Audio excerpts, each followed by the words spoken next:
کی گئی ہے پولنگ سٹیشنز جہاں پر حساس تھے، انتہائی حساس تھے، وہاں پر سیکیورٹی کے کافی سخت انتظامات کیے گئے ہیں، جبکہ دوسری جانب اگر انٹرنیٹ سروس کے حوالے سے بات کی جائے تو یہی کہا جا رہا تھا کل حکومت کی جانب سے کہ کہیں پر بھی انٹرنیٹ سروس کو معطل نہیں کیا جائے گا، لیکن ابھی کچھ دیر پہلے یہ اطلاعات سامنے آئی ہیں کہ مختلف شہروں میں چاہے لاہور ہو، اسلام آباد ہو، کراچی ہو، وہاں پر انٹرنیٹ سروس ڈاؤن ہونا شروع ہو گئی ہے اور ووٹنگ کا عمل اب شروع ہو چکا ہے جو بغیر کسی تعطل کے شام 5 بجے تک جاری رہے گا۔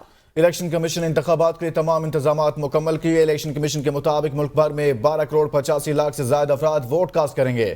90,975 پولنگ سٹیشن، 2,66,398 پولنگ بوتھ قائم کیے گئے ہیں۔